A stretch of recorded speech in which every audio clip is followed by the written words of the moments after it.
বাংলাদেশের ইতিহাসে সবচেয়ে ভালো দুর্গাপূজা এবার হিন্দুরা করছে, কোথাও কোনো ঘটনা ঘটে নাই। সরকার যে বিভিন্ন পদক্ষেপ নিতেছে, বিএনপিকে জিজ্ঞেস করছে বা বিএনপি যে সমস্ত সাজেশন দিতেছে আজকে সেগুলোকেই তারা অ্যাকসেপ্ট করতেছে। তো বিষয়টা হলো আমরা যেটা চাই, তারপর আমরা সরকারের পক্ষে আছি, কারণ এটাই যে এই সরকার ব্যর্থ হলে দেশটা আরেকটা অধপতনের দিকে চলে যাবে। যে সরকার ইন্টেরিয়াম সরকার হলেও কিন্তু এই সরকার কিন্তু জবাবদিহিতার ঊর্ধ্বে না। সব কিছুর জন্য সবাই কিন্তু এক সময় জবাবদিহি করতে হবে। শেখ হাসিনাও মনে করছিল আমি যাই করি না কেন কে জবাব দিবে। তো না, আমাদের অবস্থানটা পরিষ্কার যে আমরা জনগণের সাথে আছি, যে জনগণ কি চায়। আমরা বলছি যে কি হবে না হবে একটা পিপলস ভার্ডিক্ট নেন না, আগে জনগণের ভোটে যান আগে। এই সমস্ত মেজর সিদ্ধান্ত তো এই সরকারের দায়িত্ব না। না, কিন্তু মানে ইস্যু তো প্রতিদিন নতুন নতুন আসছে জনাব আব্দুল সালাম। ইস্যু আসতেছে, ইস্যু তো সৃষ্টি করতেছে, এগুলো হবে। আমরা তো এই কথাটা বিগিনিং থেকে বলতেছি। এই ইস্যুগুলো মানে এটা ইটস এ কনস্পিরেসি, জাতীয় এবং আন্তর্জাতিক একটা কনস্পিরেসি। কাজে এই কনস্পিরেসিগুলো হতে পারতো না যদি আজকে সরকার মানে রোড ম্যাপ যদি দিয়ে দিত, তাহলে জনগণ আজকে নির্বাচনের পথে হাঁটা শুরু করতো। আজকে এই দিকে কিছু হতো না। এখন পর্যন্ত তো জনগণকে ধন্যবাদ দিতে হয়, এমনকি আমাদের নেতা তারেক রহমান সহ বিএনপিকে আপনাকে ধন্যবাদ দিতে হবে যে আমরা সরকারে নাই, তারপরও মনে করতেছি এই সরকারটা আমাদের, এবং আমরা পাবলিকলি যতটুকু এই সরকারকে সাপোর্ট দিতেছি এবং জনগণকে আমরা বিরত রাখতেছি যে কোনোভাবেই অ্যানার্কির দিকে যাওয়া যাবে না, কোনো উস্কানির মুখে যাওয়া যাবে না। আমাদের নেতা কর্মীদের সবাইদেরকে আপনারা দেখছেন যে গত যে পূজা যেটা হলো দুর্গাপূজা, বাংলাদেশের ইতিহাসে সবচেয়ে ভালো দুর্গাপূজা এবার হিন্দুরা করছে, কোথাও কোনো ঘটনা ঘটে নাই। তারেক রহমান সাহেব নির্দেশ দিচ্ছে বিএনপির প্রত্যেকটা নেতা কর্মীকে তাদের পাশে থেকে পাহারা দিতে হবে। অর্থাৎ এইটাকে, আমি তো সরকারে না, কিন্তু আমি মনে করছি এটা আমার জাতীয় দায়িত্ব। প্লাস আজকে এইটাকে কেন্দ্র করে অনেকে উস্কানি দিয়ে একটা অ্যানার্কি নিয়ে আসার চেষ্টা করবে, যেটা দেশের জন্য জাতির জন্য ক্ষতিকারক।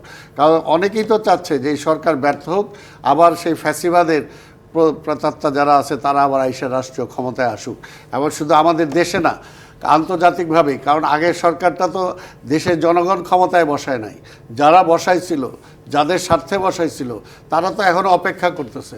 তাদের বক্তৃতা বিবৃতি দিয়ে আমরা বুঝি না। তো এই বিষয়গুলো তো আজকে সরকারকে বুঝতে হবে।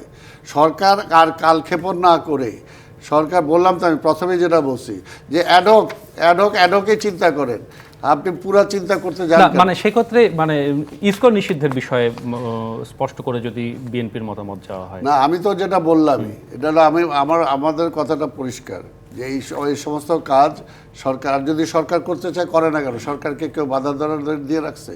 সরকার যেটা ভালো মনে করুক। সরকার তো অনেক এই যে উপদেষ্টা নিয়োগ করতেছে, এটাকে বিএনপিকে জিজ্ঞেস করছে? সরকার যে বিভিন্ন পদক্ষেপ নিতেছে বিএনপিকে জিজ্ঞেস করছে, বা বিএনপি যে সমস্ত সাজেশন দিতেছে আজকে সেগুলোকেই তারা অ্যাকসেপ্ট করতেছে? তো বিষয়টা হলো আমরা যেটা চাই, তারপর আমরা সরকারের পক্ষে আছি, কারণ এটাই যে এই সরকার ব্যর্থ হলে দেশটা আরেকটা অধপতনের দিকে চলে যাবে।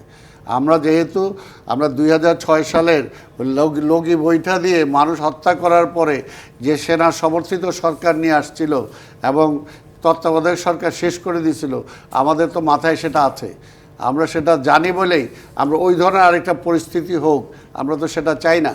আমরা এই জন্যই চাই যে একটা নির্বাচিত সরকার, দেশের জনগণ যাতে ভোট দিয়ে তার জনগণের সরকার নির্বাচিত করতে পারে, আমরা সেটাই চাই। এই জন্যই আমরা সেই দায়িত্ব নিয়ে আমরা সেগুলো পালন করার জন্য চেষ্টা করতেছি। সরকারকে মনে রাখতে হবে যে সরকার ইন্টেরিয়াম সরকার হলেও কিন্তু এই সরকার কিন্তু জবাবদিহিতার ঊর্ধ্বে না।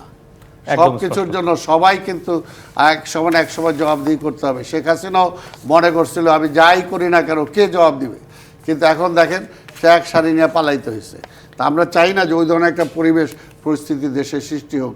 আমরা চাই অনতিবিলম্বে এই সরকার রাজনৈতিক দলগুলোর সাথে একত্রে বসে জাতীয় ঐক্য সৃষ্টি, জাতীয় ঐক্য মানে আবার আন্দোলনকারী সকল রাজনৈতিক দল, ছাত্র জনতা যারা আছে সবাইকে মিলে ঐক্যবদ্ধ হয়ে একটা আজকে ওই ট্রেন, নির্বাচনী ট্রেন কত দ্রুত ছাড়া যায় সেটার জন্য চেষ্টা। একদম স্পষ্ট। অনেক ধন্যবাদ।